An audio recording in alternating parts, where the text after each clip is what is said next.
여러분 안녕하십니까? 여름방학 잘 보내셨지요? 올 여름은 참 무더위도 덥고 또 곳곳에 비가 많이 내렸던 것 같습니다. 여러분들 혹시라도 비 피해는 없었는지요? 또 비 피해로 인해서 여러 가지 또 대민 또 봉사도 하느냐고 또 혹시라도 수고할 그런 생각들을 하니까 너무 고맙고 감사하다는 말씀을 드립니다. 그러면 이제 새 학기를 또 시작하면서 2학기의 청소년 복지론 같이 또 시작하도록 하겠습니다. 자, 청소년 복지론 제1장 청소년의 이해 우리 함께 논의해 보도록 하겠습니다. 자, 교수 소개는 지나가도록 하겠습니다. 자, 청소년 복지론에 대한 학습 목표와 요망 수준을 여러분들한테 잠깐 말씀드리겠습니다. 교과목의 개요의 특징은 자, 이 청소년 복지론은 자, 가정이나 사회로부터 버려지거나 그리고 적응하지 못하는 모든 청소년들에게 이 복지 서비스를 제공하는 것으로 지도자의 어떤 효과적인 리더십 발휘가 매우 중요하다라고 말씀드릴 수 있습니다. 그래서 청소년의 인권을 학습해서 청소년들에게 스스로 자립할 수 있는 기회를 줄 수 있도록 하는 것이 우리가 청소년 복지론의 또 교과목의 개요다라고 말씀드릴 수 있습니다. 그럼 요구하는 학습 목표는 어떤 것이냐라고 하면 청소년 문제에 대한 일상생활에서 직면한 이 다양한 문제들이 있습니다. 그 문제들을 어떻게 해결할 수 있는가라는 역량을 개발하고 그리고 청소년은 신체적, 정서적, 사회적으로 모든 면에서 가도기적 단계에 있기 때문에 그들 스스로 문제 해결에 대한 이 바른 판단과 능력을 구비할 역량이 아직은 미흡할 수 있다고 봅니다. 그래서 청소년 지도자로서의 청소년들, 이 과도기에 있는 청소년들에게 그들에게 스스로 문제 해결을 잘 판단하고 능력을 구비할 수 있는 역량을 개발할 수 있는 그러한 요망 또 수준과 학습 목표가 요구된다라고 말씀드릴 수 있습니다. 학습 평가 방법은 출석 20%, 중간 40, 그 다음에 기말 40에서 100점 만점으로 진행을 하도록 하겠습니다. 주 교재는 청소년 복지론에서 지식공동체인 김정열, 조승희 공저를 가지고 진행을 하고 보조 교재로서 양서원에서 나온 이 박정란 공저의 청소년 복지론 그리고 다양한 자료와 논문 그리고 매체 자료를 활용해서 이렇게 강의를 진행해 나가도록 하겠습니다. 자, 그러면 과목에 들어가서 먼저 청소년의 이해로서 사춘기의 신체 생리적 발달부터 우리가 한번 알아보도록 하겠습니다. 자, 사춘기의 의미와 특성을 알아보도록 하겠습니다. 자, 이 사춘기와 이 청소년기라는 이 용어는 어떤 면에서는 두 가지 사춘기와 청소년기 용어는 혼용되어 사용하기도 하지만 이 구분되는 의미로 사용될 수 있다라고 우리가 볼 수 있습니다. 그래서 청소년, 즉 청소년이라는 것은 우리가 이 사춘기는 어떤 면에서는 이 영어로 피지버터라고 하는데 라틴어의 어떤 피지버터스라고 해서 성장하다, 그 다음에 발모하다에서 유래되었다라고 우리가 볼 수 있습니다. 그래서 이 신체적 성장과 제2차 성징의 출현으로 인해서 그 생물학적 변화를 뜻한다. 그러니까 우리가 신체의 성장을 통해서 제2차적인 성징으로 출현하는데 그것이 어디로 변화되느냐면 이 생물학적인 이 변화를 우리가 이제 뜻한다라고 말씀을 드릴 수 있습니다. 그래서 이 청소년기와 사춘기는 실질적으로 보면 이제 어떻게 성장해 가느냐 하면 여기에서 보면 이 청소년기와 사춘기는 여기에서는 LRS라고 하는 어떤 면에서는 그 라틴어에 여기에서는 오돌과 그다음에 어떤 스캔터라는 말에서 이제 유래됐다라고 우리가 볼 수 있습니다.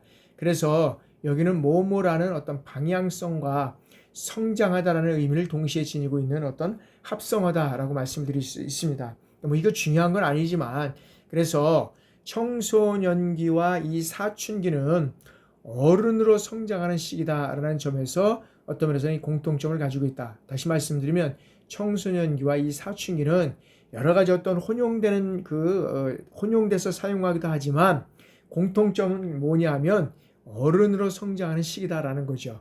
그래서 여기에는 청소년기에는 신체적 그리고 생리적 성장보다 더 포괄적인 의미에서 성장이 있는데 그것은 뭐냐면 인지적, 정의적, 사회적 성장 이런 것까지를 포함하고 있다라고 우리가 말씀드릴 수 있습니다. 그래서 어떤 인지적인 능력, 어떤 정의적인, 그다음에 사회성 이런 것까지 우리가 이제 포함하고 있다라고 말씀드릴 수 있습니다.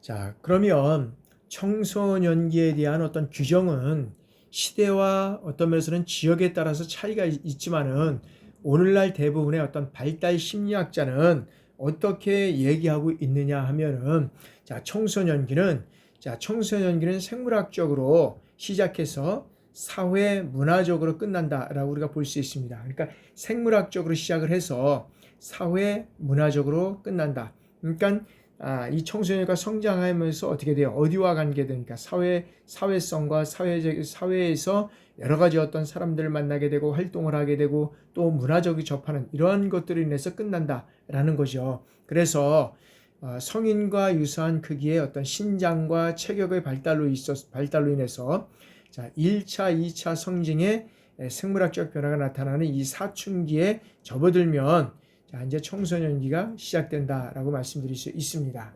그래서 청소년기는 우리가 실적으로 사춘기와 청소년기는 어느로 접어드는 이런 시기다라고 우리가 공통점이 있다고 말씀드렸죠. 그래서 여기에서는 특정 사회나 문화가 성인에게 부과되고 있는 사회적 책무성이라든지 어떤 자율적 의사결정, 그 다음에 경제적 독립성 이런 것들을 개인이 성취하게 될 때, 즉 성인기가 시작된과 동시에 이 청소년기가 이제 종결된 것으로 판단된다. 그러니까 뭐냐면 성인에게 부과되는 사회적 책임성이 있습니다. 사회에서 어떤 규율과 규칙을 지켜야 되고 우리가 어떤 직장을 다니든 또 여러 가지 어떤 그런 자율적인 그런 의사결정을 해야 되고 거기에 대한 또 책임을 져야 되고 경제적으로 독립성, 즉 자녀가 부모에서 떠나는 것은 그냥 몸만 떠나는 것이 아니라 경제적인 독립성도 떠나야 된다. 요즘은 얘기를 하고 있습니다. 그래서 이런 모든 것들이 이제 성인기가 시작된과 동시에 이제 청소년기에 어떤 면에서는 이제 끝난다라고 이제 말씀을 드릴 수 있습니다. 그래서 여기에서 이제 그 청소년기가 종결된 것으로 말한다라고 하는데 다시 말해서 뭐냐면 사춘기의 시작과 함께 청소년기가 시작됨으로 인해서 청소년기의 시작은 객관적으로 확인할 수 있지만 청소년기가 끝나는 시점은 어떻게 돼요?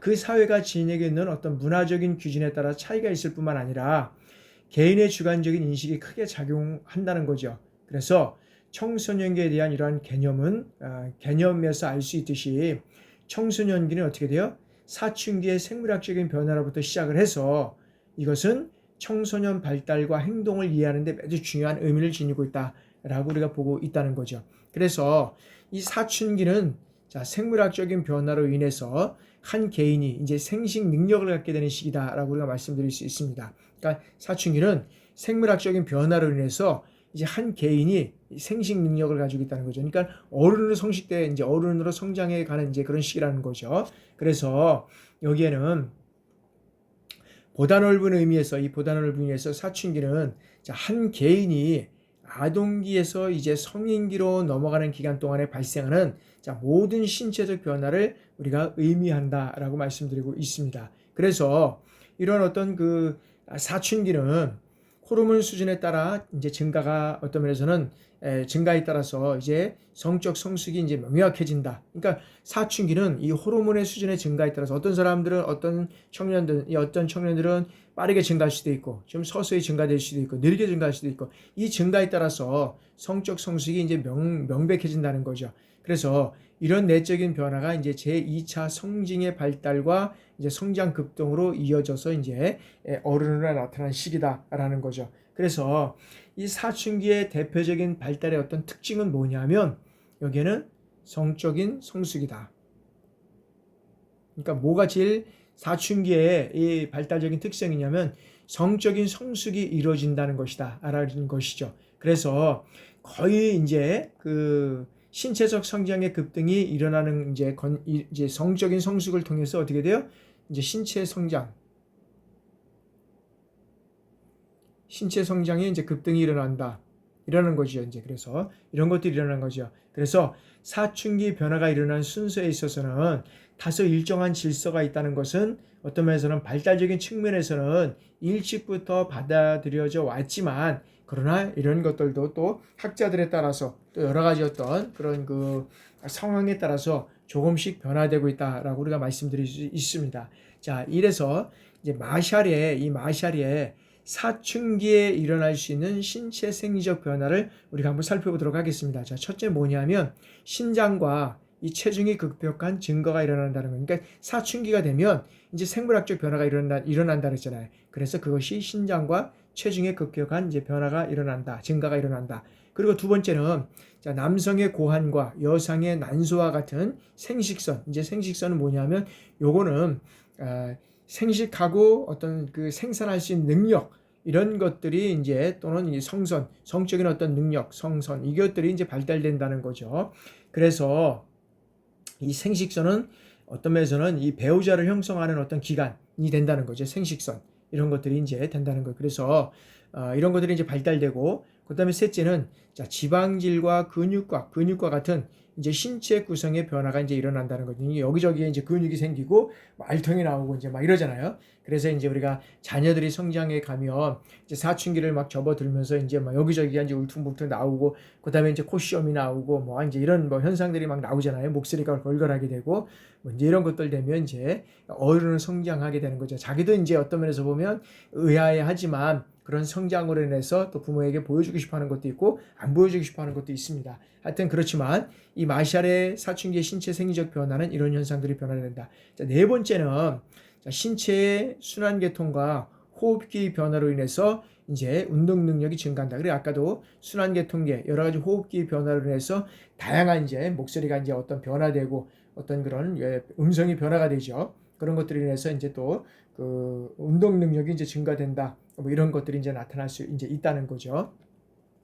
그래서 이런 사춘기에 일어날 수 있는 어떤 신체 생리적 변화는 또 어떤 것들이 있느냐? 우리가 마샬의 신체 생리적 변화에서 우리가 살펴봤지만 이 사춘기의 변화는 자, 누구에게나 일어나는 어떤 보편적인 현상이다. 그러니까는 특정인에만 일어나는 것이 아니라 어느 누구에게도 일어나는 어떤 보편적인 현상이다라는 거죠. 그래서 이러한 사춘기 변화는 자, 너무나 급속하게 어떤 개인차 또 남녀 간의 차이 때문에 사춘기의 어떤 신체적 이런 어떤 생리적 변화에 있어서 외형상의 변화만을 의지하지는 않는다라고 이제 우리가 볼 수 있는데, 자, 이런 신체 생리적 변화는 단순히 외형상의 변화만을 의미하지 않는다는 겁니다. 외형적인 것이 아니라 또 내적인 변화도 상당히 일어나죠. 아까 생식선이라든지 여러 가지 안에서 일어나는 것들은 성적인 어떤 성선 이런 게 생기고, 그래서 이제 그 배우자 이제 어떤 면에서 보면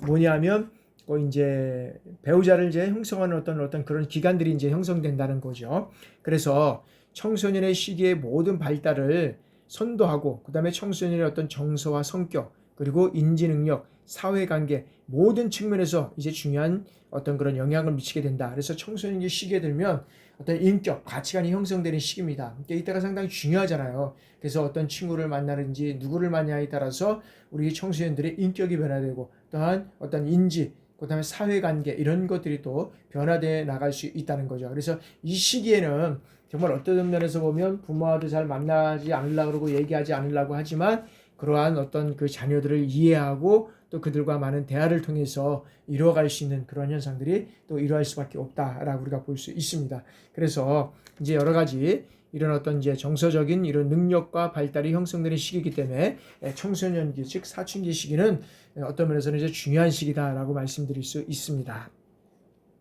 자, 사춘기의 특성에서 이제는 이런 어떤 그 이제 사춘기의 어떤 신체적 특성이 들어가기 전에 자, 아동이 자라서 성인으로 넘어가는 전환기를 우리가 이제 사춘기라고 하잖아요. 이제 그 아동이 자라서 성인으로 성인으로 넘어가는 어떤 그런 전환을 이제 여기서 전환하는 것을 여기서는 사춘기라고 하잖아요. 사춘기. 자, 사춘기라고 한다. 그래서 사춘기라고 할 때는 자, 청년의 성적 성숙에 초점이 맞춰진다라고 우리가 이제 정의를 할 수 있습니다. 그러니까 성적인 성숙과 신체적 성장의 어떤 시기로 규정되는 개념이다. 그래서 여기서 생물학적 의미를 중심 기반으로 하고 있다라고 우리가 말씀드릴 수 있습니다. 그래서 사춘기는 여러 가지 어떤 그런 성인다운 연령이라든지 모발의 성장, 음모의 발상 이런 것들이 이제 발생이 되게 됩니다. 그래서 이 사춘기에는 성적인 성숙과 신체적 성장의 시기로 이제 우리가 규정을 하고 있지만 이 생물학적인 어떤 의미를 기반에 이제 두고 있다는 거죠. 중심에 기반을 두고 있다. 그러니까 생물학적 의미를 중심을 기반을 두고 있다. 그래서 이 사춘기는 언제 시작해서 언제 끝났는지를 보면 정확히 말하기는 좀 어렵다는 거죠. 왜 하냐 하면 자, 겉모습을 관찰하면 대체로 실적으로 보면 이 사춘기라고 하는 것은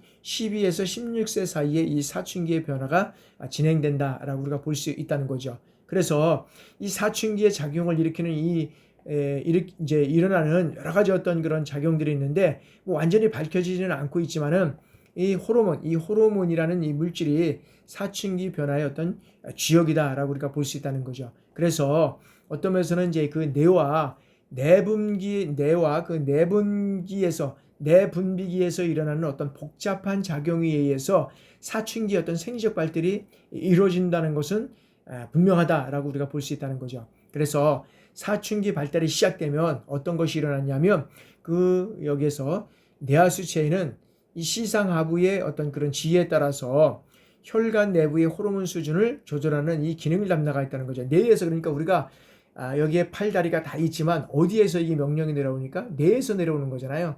뇌에서 이 모든 것들이 내려와서 우리가 발도 쓰고 그다음에 머리도 팔도 쓰고 다리도 쓰고 이렇게 되는 거잖아요. 그래서 이러한 조정을 담당하는 것이다. 그래서 이 뇌와 수체는 신체의 성장과 골격 발달에 관계되는 이 다른 그 호르몬도 분비하는 어떤 성장을 촉진하는 그런 단계가 있다라고 우리가 말씀드릴 수 있다는 거죠. 그래서 여기에서 보면 그 사춘기의 어떤 그런 의미와 특성에서 우리가 살펴보면 자, 사춘기의 신체적 발달은 신장과 체중뿐만 아니라 여성이나 남성다운 이런 것들이 이제 이루어져 나간다는 거죠. 요거 조금 이따 이제 보겠지만 이 사춘기의 신장과 체중의 발달로 인해서 여성은 여성다움으로 남성은 남성다움으로 그래서 여성에서 예를 들어서 무슨 그 여성에서 나와야 될 것들 뭐 여러 가지 그 몸에 진행되는 여러 가지 사항들 신체적으로 진행되는 사항도 있고 또 남성들이 진행되는 사항들이 있습니다. 그런 것들이 이제 만들어지는 시기가 우리가 사춘기다. 그래서 사춘기에 이루어지는 어떤 성적인 이 발달은 자, 그 시기에 있어서 개인마다 약간의 차이가 있지만 그 변화가 어떤 면에서 보면 일어나는 순서는 대체로 일정하게 일어난다라고 우리가 볼 수 있는 차이는 있겠죠. 그죠? 차이는 있지만 대체로 일정하게 일어난다라고 볼 수 있고요.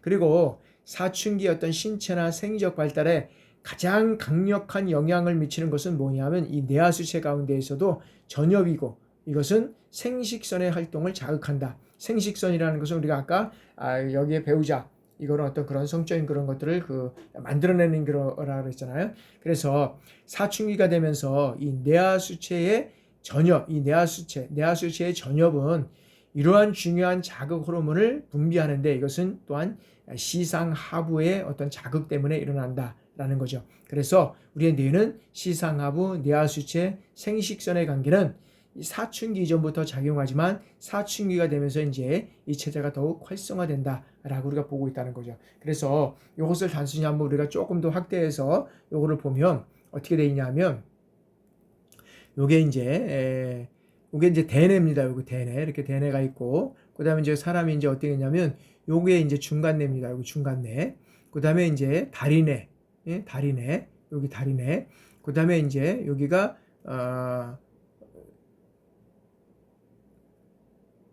숨뇌. 그래서 여기 숨을 쉬는 뇌. 그다음에 요게 이제 뇌출기라고 해가지고 이렇게 돼 있고요. 그다음에 이제 시상. 여기 시상인데 이제 여기서 보면 여기서 이렇게 시상에서 시상 하부. 그다음에 이제 여기에 소뇌 이렇게 돼 있죠. 그래서 이제 여기 뇌 구조가 이제 이렇게 됐는데 요것만이 아니라 다양하게 있죠. 그러나 우리가 여기에서 시상 하부와 뇌하 수체에서 일어나는 여러 가지 어떤 생식선의 관계는 여러 가지 어떤 그런 활동을 통해서 이 뇌에서 우리에게 전달됨으로 해서 이루어져 간다라고 우리가 볼 수 있다는 거죠. 자, 다음에는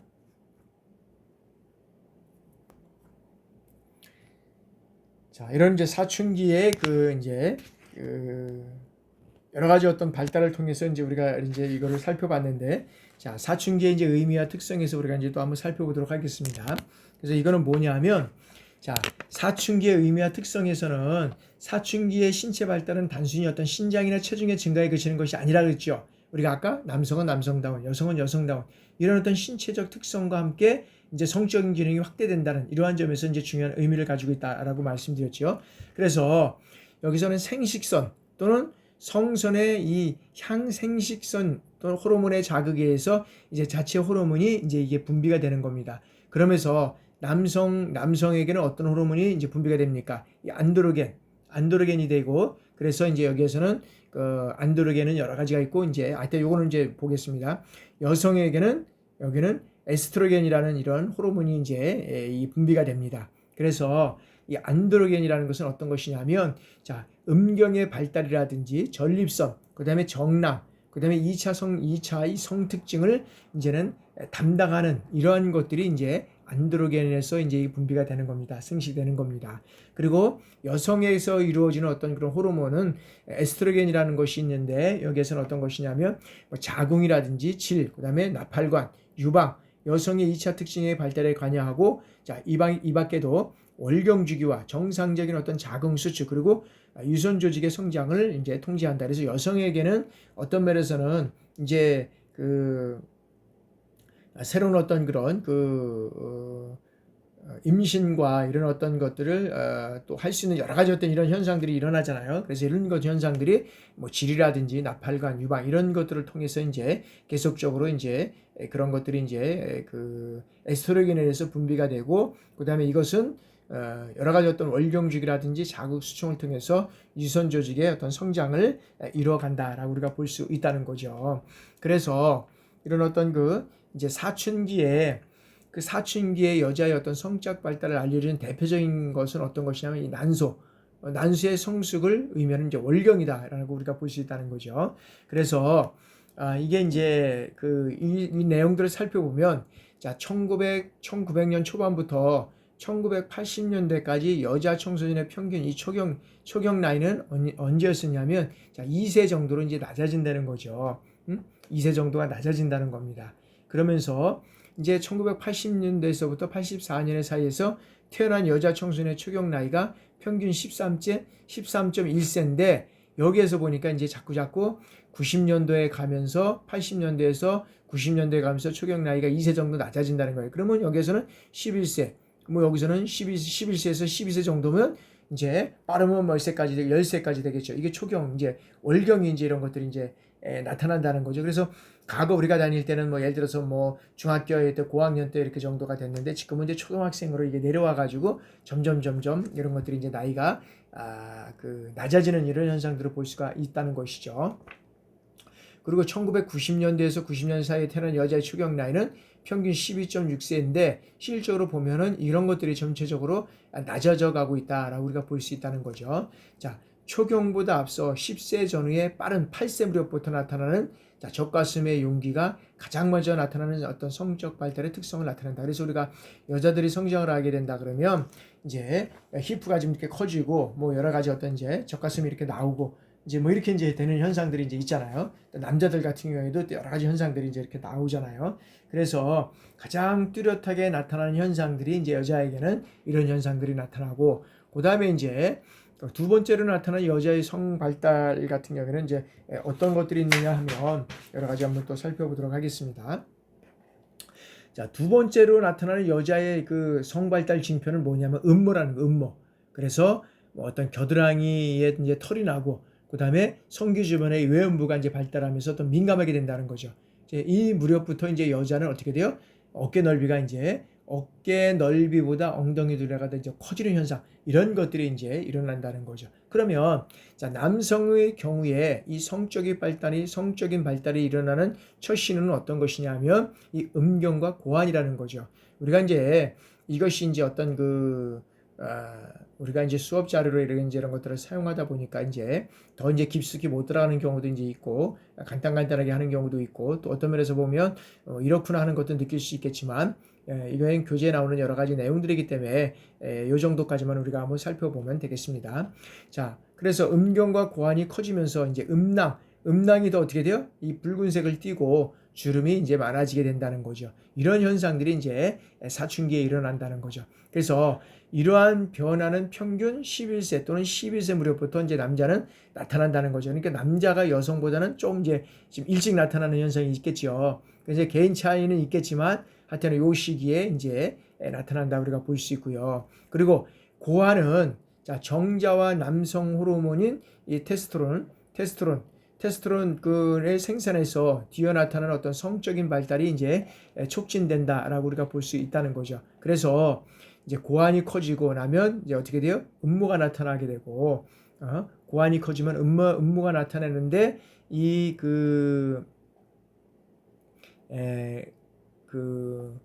여러 가지 어떤 이런 현상들이 나타나는데, 자, 다시 음모가 나타날 즈음이면 자, 음성이 약간 변하면서 어떻게 돼요? 음성이 약간 변하면서 자유라든지 이제 몽정으로 인한 첫 번째 사정을 하게 되는 경험을 이제 하게 된다는 거죠. 그래서 남성 같은 경우에는 여러분들이 자녀가 있다 그러면 지금 이제 뭐 초등학교 고학년이나 이제 중학교 이제 올라가는 학생들, 이제 초등학교 때부터 이제 이런 경험을 하겠죠. 지금도 이제 뭐 흡연 같은 경우에도 이제 초등학생까지 내려가고 왔다고 하니까 이제 이런 것들 현상들도 아마 초등학교 고학년부터 이제 이루어져 가겠죠. 초등학교, 중학교, 초인제 하면서 이제 자유하게 되고 이제 몽정을 하게 되고, 그래서 이제 보면 이제 우리 아이들 이제 자랄 때도 보면 예를 들어서 이제 휴지도 갖다 놓고 이제 하여튼 그런 현상들이 있었던 것 같아요. 그래서 그런 내용들을 한번 좀 살펴보면 좋겠다라는 생각을 한번 들고, 여러분들도 이제 자녀들이 있다 그러면 뭐 다 성장한 자녀들도 있고, 지금 이제 아직 뭐 혹시라도 이제 결혼을 해서 어린 아이들이 어리다 그러면 이런 현상들을 이제 잘 보게 되면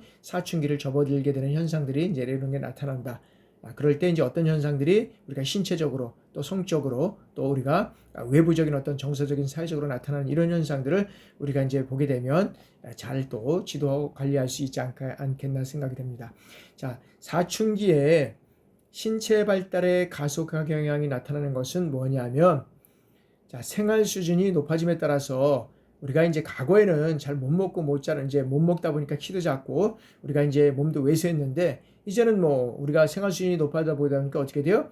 이제 뭐 건강이라든지 영양, 그다음에 심리적 보살핌, 이것 등에서 모든 이제 좋은 어떤 환경적 요인이 작용하기 때문에 이런 어떤 사춘기의 신체 발달이 이제 가속화되고, 이런 현상들이 자꾸 이제 나이가 이제 자꾸 어려움 떨어지면서 이런 현상들이 이제 발생된다는 거죠. 그래서 여기에서 이제 이런 현상들이 이제 계속 나타나는데, 생활 수준이 높아지면서 이제 이렇게 나타나는데, 어떤 연구자들은 신체 발달에 직접 영향을 주는 요인들뿐만 아니라 사회적으로 심리적 이런 현상도 어떤 면에서는 신체 발달의 가속화 현상에 기여하고 있다라고 이제 주장하는 사람들도 있습니다.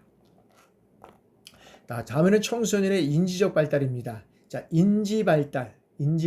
자, 인지 발달이라는 것은 자, 인지 능력, 즉 인지 능력의 변화는 신체라든지 그다음에 생리적 변화와 더불어서 모든 청소년들에게 나타나는 어떤 기본적인 변화 가운데 하나이다라고 말씀드릴 수 있습니다. 그래서 이 인지 발달은 청소년의 심리적 발달과 사회적 관계에 많은 영향을 준다라는 것입니다. 그래서 청소년기에 나타나는 인지 능력의 변화는 아동기와는 질적으로 이 다른 양상을 보여준다라고 말씀드릴 수 있습니다. 그래서 인지 발달에서 인지란 무엇이냐라고 우리가 살펴보면, 인지라는 것은 여기에서는 알게 하고 그다음에 정보를 창출하게 하는 등의 어떤 모든 정신적인 과정이다. 알게 하고 그다음에 정보를 창출하게 하는 모든 정신적 과정이다. 그래서 여기서는 지각이나 사고, 기억, 학습, 문제 해결 이런 것들을 이제 포함하고 있다라는 것이죠. 그래서 여기서 실질적으로 보면 그 삐아제는 그 어떤 것들을 가지고 이제 연구를 했느냐 하면 이 삐아제는 60년간의 오랜 연구와 방대한 저서를 통해서 인지 발달 분야에서 어떤 지배적인 역할을 해왔다고 우리가 볼 수 있습니다. 그래서 이전에 다루지 않은 어떤 새로운 개념, 이 주제들 이런 것들을 어떤 면에서는 이론적으로 체계화시켰다라고 우리가 볼 수 있습니다. 그래서 이 삐아제는 종류가 다른 여러 가지 어떤 이 조작을 습득하는 여러 가지 단계를 거치면서 인지 발달이 이루어졌다라고 보고 있다는 거죠. 그래서 이 단계에서 이루어지는 이 내적 기제는 뭐냐 하면 동화와 조절과 평형 이런 어떤 세 가지가 있는데 이 내용들을 살펴보면 자, 동화라는 것은 새로운 어떤 지각적, 그 다음에 운동적, 개념적 사건들을 기존의 관점에 통합시키는 이 인지적 과정이다라는 것이죠. 그리고 조절은 자, 새로운 사건에 알맞게 기존의 이 관념을 변화시키는 이러한 어떤 경향을 우리가 말씀드릴 수 있습니다. 자, 평형은 이 동화와 조절 사이의 이 균형 상태를 나타내는 것이다 라는 것입니다. 그래서 여기에서 이 동화는 학습자가 현재 가지고 있는 인지 구조에 따라서 주어진 정보의 의미를 해석하거나 그리고 그 인지 구조의 수준에 맞게 조정하는 과정을 우리가 말한다라고 말씀드릴 수 있습니다. 그리고 이 조절은 자, 주어진 정보를 수용할 수 있도록 그 정보가 요구하는 인지적 수준과 범위에 맞게 인지 구조가 변화되는 과정으로 인해서 도식이라든지 그 다음에 인지 구조의 질적인 변화를 가져온다라고 말씀드릴 수 있습니다. 그래서 여기에서는 자, 이와 같은 동화와 조절이라고 하는 상호 보완적이면서 동시에 어떻게 돼요? 동시적 과정을 적응을 통해서 기존의 인지 구조에 비해서 더 포괄적이고 안정적인 새로운 인지 구조를 획득하게 된다라는 것입니다. 그래서 이런 일련의 어떤 사고 과정으로 인지 발달이 이루어지는데 이 전반적인 과정을 우리가 어떤 것이냐면 여기는 평형이다라고 우리가 말씀드릴 수 있습니다. 자, 다음에는 삐아제의 어떤 연구 방법을 우리가 살펴보겠습니다. 자, 삐아제는 이제 인지 발달을 이제 어떤 체계화시킨 사람이라 그랬죠. 이 삐아제는 자, 표준화된 검사 방법을 거부하고 자연주의적인 방법과 임상적인 방법을 통해서 이제 그 삐아제의 연구 방법을 이제 채택하면서 이제 이루어지게 됐는데 이 표준화된 이제 검사 방법은 어떤 것인지를 우리가 한번 살펴보도록 하겠습니다. 자, 일련의 이 표준화된 검사 방법은 일련의 질문들을 검사받는 사람들에게 이 동일한 방식으로 제시하는 것이다. 그래서 그러다 보니까 어떻게 돼요? 사람에 따라서 이게 다 어떤 차이가 있는데 거기에 따라서 융통성이 없어진다는 거죠. 그리고 아동이 흥미로운 답을 한다 해도 그것에 대해서 더 깊이 들어갈 수 없다는 것이죠. 그리고 아동이 질문을 이해하지 못한다 해도 설명해 줄 수 없다는 거죠. 그리고 아동의 대답이 확신이 없는 어떤 순간적인 대답일 수 있다라는 것이죠. 그래서 여기에서는 이런 어떤 융통성이 없고 여러 가지 어떤 그런 것이 있기 때문에 아동이 대답을 해도 순간적인 답을 할 수 없기 때문에 여기에는 이제 이런 단점이 있다라는 것입니다. 그래서 어떤 것이 나왔느냐 하면 이제는 여기에 삐아제의 이제 자연주의적 방법이 이제 나오게 되는 거죠.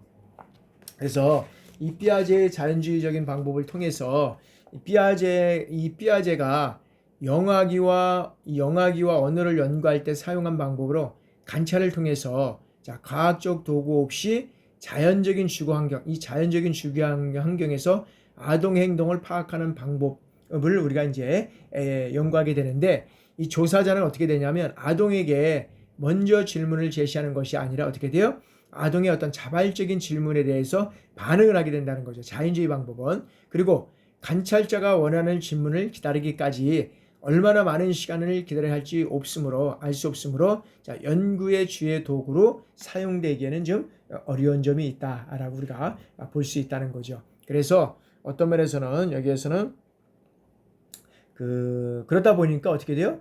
자연주의적 방법은 임상적 시험을 위한 어떤 질문을 시사해 주거나 그 다음에 임상적 결과를 확인하기 위해서 사용되는 경우가 어떤 면에서는 많다라고 우리가 볼 수 있다는 거죠. 자, 두 번째는 피아제 연구 방법에서 두 번째는 이제 임상적 방법입니다. 자, 임상적 방법은 어떤 것이냐면, 자, 표준화된 검사 방법과 자연주의적 방법의 이 결합을 보완하는 것이다라는 겁니다. 그래서 아동에게 이 표준화된 형식이 아닌 질문하는 데 필요한 일반적인 이 틀만 제공을 하게 된다라는 것이죠. 그래서 임상적 방법의 이 목적은 뭐냐면 아동의 사고를 성인의 관점에 의해서 변형시키지 않고 그대로 따라가는 것이다 라는 겁니다. 그리고 이 검사자가 아동의 언어를 사용을 해서 아동이 이해하기 쉽도록 질문의 수준을 어떻게 돼요? 조정하고 그 다음에 재구성할 수 있어야 한다는 겁니다. 그리고 여기서는 임상적 면접은 표준화되지 않으므로 이 비판을 받기도 한다라고 우리가 이제 볼 수 있습니다. 자, 그래서 여러 가지 어떤 그런 비판을 받고 있다 임상적 방법은. 자, 다음에는 이제 세 번째는 이제 보완적 임상적 방법을 우리가 살펴보도록 하겠습니다.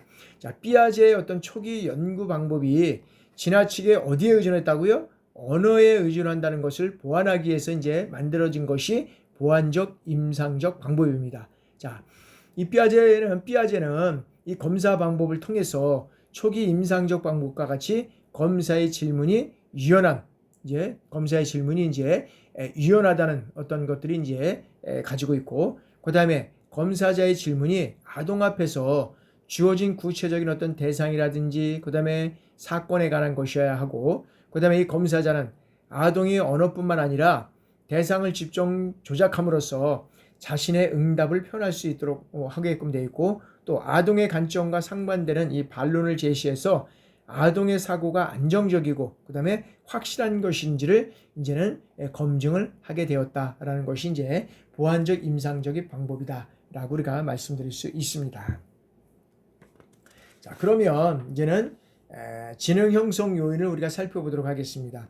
자, 피아제는 이 지능이 생물학적 요인들과 경험적 요인들 간의 어떤 이 복잡한 상호작용을 통해서 이제 형성됐다고 이제 보았다는 것입니다. 그래서 그 생물학적 요인을 크게 우리가 이제 이 생물학적 요인을 크게 구체적인 유전과 일반적 유전으로 나눌 수 있다라고 우리가 보고 있다는 거죠. 그래서 이 구체적 유전은 어떤 것이냐면 신체 구조의 유전이라든지 종의 유전이다. 그러니까 신체 구조의 유전. 그러니까 어떤 면에서 보면 우리가 부모를 보면 자녀를 알 수 있고 자녀를 보면 부모를 알 수 있잖아요. 그런 신체적 DNA 어떤 그런 유전 현상이 있다는 거죠. DNA 유전 현상.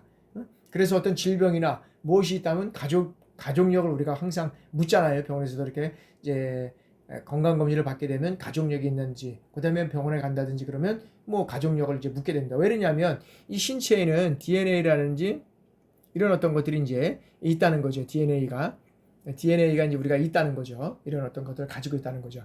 그래서 이 구체적 그 유전에 있어서는 그 영아의 어떤 신체적 구조가 외부 세계에 대한 어떤 기본적인 태도를 형성을 해서 환경과의 상호작용을 통해서 이제 수정돼 나간다는 것이죠. 그래서 신체적 구조의 성숙은 어떻게 돼요?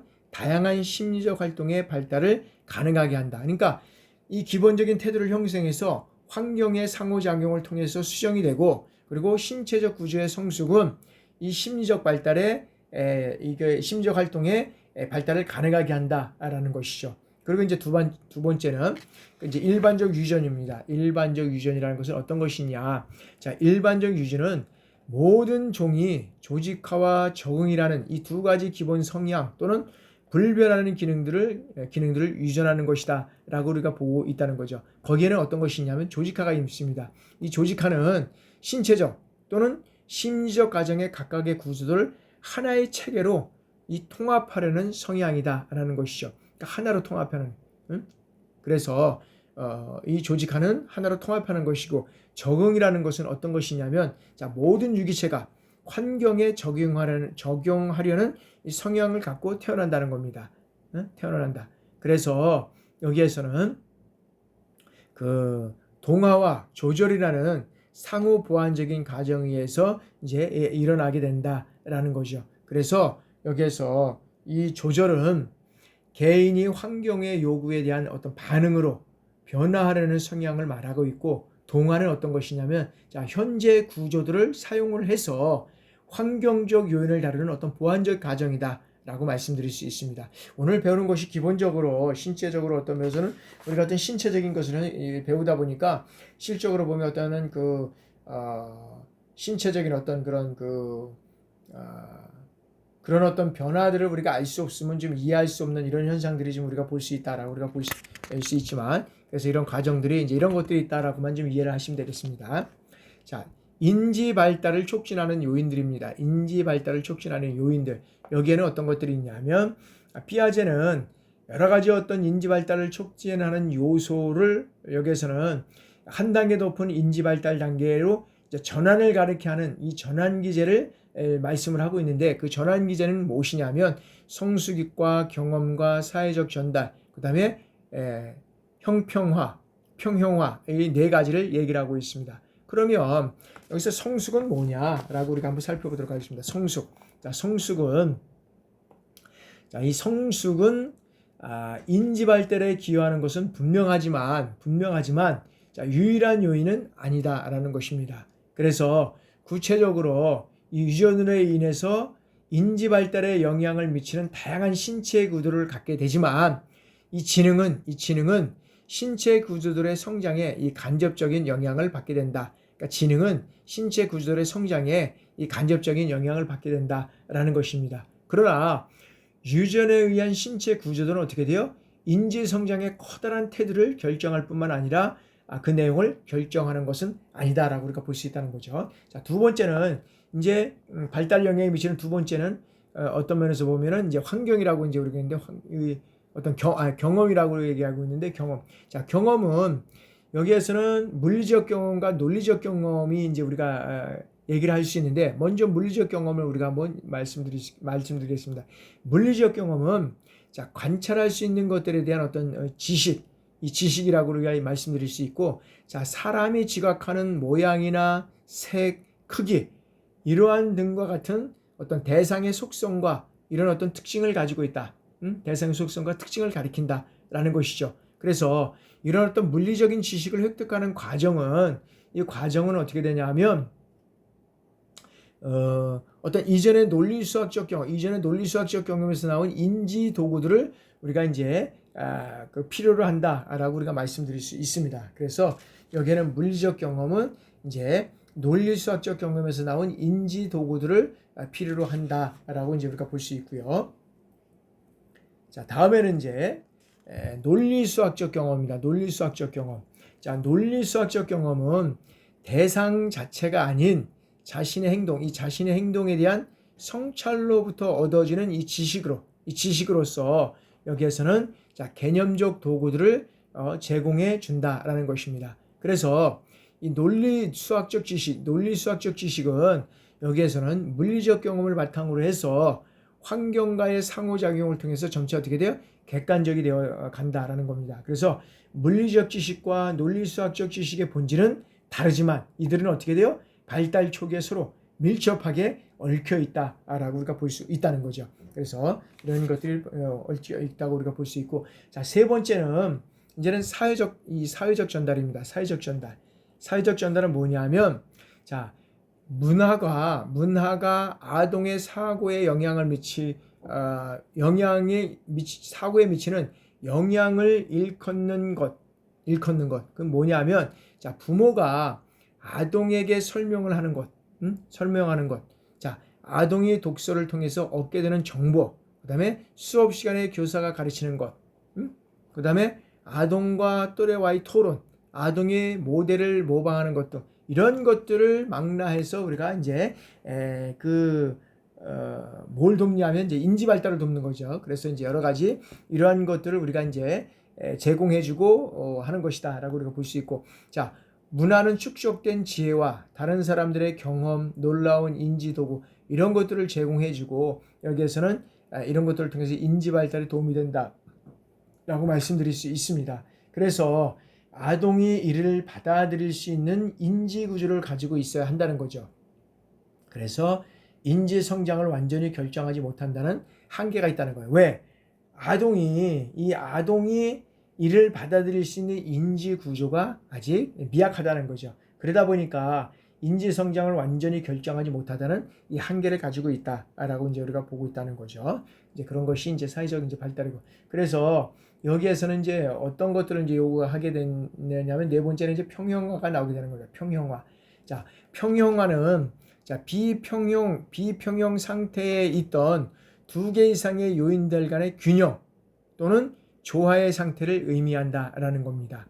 그래서 다른 세 가지 요인들의 영향을 통합하는 역할을 하고 있는데 인지적 평형은 지식의 증가를 가져오는 안정성과 변화가 공존하는 이 평형형이다라는 것이죠. 그래서 이 네 가지 요인들에 따른 발달은 아동이 외부 사건에 단순히 반응하는 것이 아니라 자신의 발달에 능동적인 역할을 담당하고 있다는 자기 조절적인 이 발달 과정을 잘 설명해 주고 있다라고 우리가 볼 수 있다라는 것입니다. 자, 다음에는 인지 발달의 어떤 규칙성을 우리가 이제 살펴보도록 하겠습니다. 자, 피아제의 인지 발달 단계에 대한 이제 세부 사항을 알아보기 전에 인지 발달의 어떤 중요한 이제 규칙이 있다는 거죠. 그 규칙들을 한번 알아보도록 하겠습니다. 자, 첫째는 제시된 연령 기준은 대략적인 것이다. 그래서 발달 단계의 연령은 사회적 환경의 어떤 특성이나 신체적 성숙 정도 이런 것 등과 같은 많은 요인들의 작용에 의해서 개인에 따라 달라질 수 있다는 겁니다. 그러니까 제시된 연령 기준은 대략적인 것이다. 그러니까 뭐냐면 개인적인 어떤 성숙, 신체적 성숙이나 이런 어떤 정도, 이런 특성에 따라서 달라질 수 있다는 겁니다. 그리고 피아제의 발달 단계 순서는 이제 변하지 않는다라는 것입니다.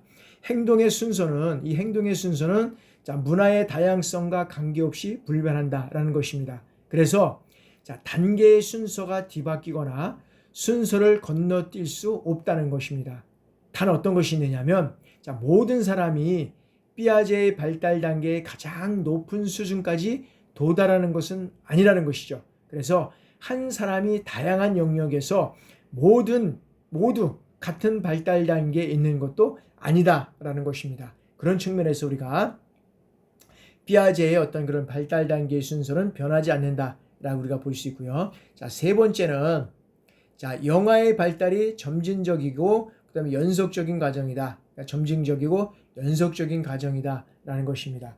그래서 변화는 긴 시간에 걸쳐 서서히 일어나지만 두 단계들 사이에 이런 여러 형태의 그 중간 행동들이 나타나는 것이지 갑자기 단계가 바뀌는 것은 아니다. 그러니까 연속적으로 이루어져 가는 것이지 이건 점진적이고 연속적으로 일어나는 것이지 단기간에 걸쳐서 어떤 면에서는 갑작스럽게 이런 것들이 단계가 바뀌는 것은 아니다. 점진적이고 서서히 이런 연속적인 과정을 통해서 이루어져 가는 것이다 라는 것이고, 네 번째는 각 단계의 특징적 행동, 능력은 다음 단계에 도달해서도 사라지지 않는다. 그래서 새로운 어떤 면에서는 능력을 습득하여도 이전의 능력을 보유하고 있다라고 우리가 볼 수 있다는 거죠.